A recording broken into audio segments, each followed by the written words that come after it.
अगर आप चाहते हैं प्रिया म्यूजिक स्टूडियो चैनल का ऑडियो वीडियो सबसे पहले आप तक पहुंचे, तो लाल कलर का सब्सक्राइब बटन दबा के चैनल को सब्सक्राइब कर लीजिए और हाँ, बगल में जो बेल आइकन है उसे दबाना मत भूलिएगा।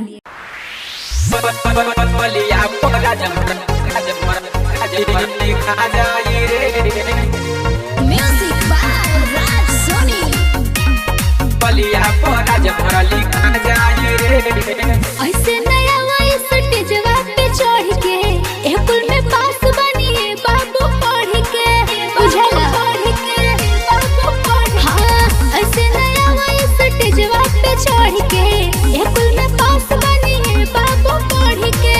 तोरा सीना से ओढ़नी छीना जाई रे भले बलिया के लइका पिटा जाई रे।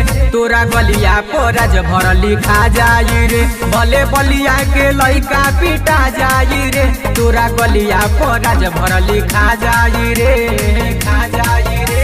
म्यूजिक बाय राज सोनी। तोरा गलिया पर राज भर लिखा जाई रे। मुट्ठी में रखेली सारा जला के छुअन ऐसे घघरिया हो।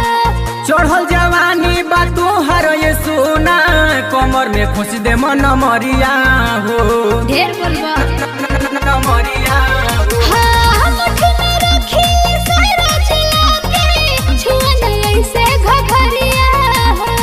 चढ़ल जवानी बा तोहर ये सोना, कमर में खुश दे मन मरिया हो। हट हट ये बाबू हमें हट। देह राज भर के लंगे आवसट, तोरा मांग में सेनुरा भरा जाई रे, भरा जाई रे। भले बलिया के लइका पिटा जाई रे। तोरा गलिया पर राज भर लिखा जाई रे, भले राज भर के लइका पिटा जाई रे। तोरा गलिया पर बलिया लिखा जाई रे। म्यूजिक बाय राज सोनी। तोरा गलिया पर राज भर लिखा जाई रे।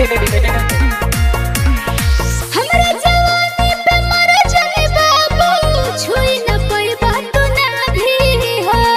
गोविंद नरेंद्र डाली के आजू, तुरे ताला में तोहर चाबी हो, ऐसे कैसे हो? चाबी हो। हाँ, हमरा जवानी पे मर जाने बाबू, छुई न पैबा तू ना भी हो। गोविंद नरेंद्र डाली के आजू, तुरे ताला में तोहर चाबी हो। बिरजस बोला न ढेर बढ़ी चढ़ी के, बोल के तना ले भूरात भर के। आव पाजा में माजा भेटा जाई रे, भेटा जाई रे। भले राज भर के लइका पिटा जाई रे। तोरा गलिया पर राज भर लिखा जाई रे, भले राज भर के लइका पिटा जाई रे। तोरा गलिया पर बलिया लिखा जाई रे।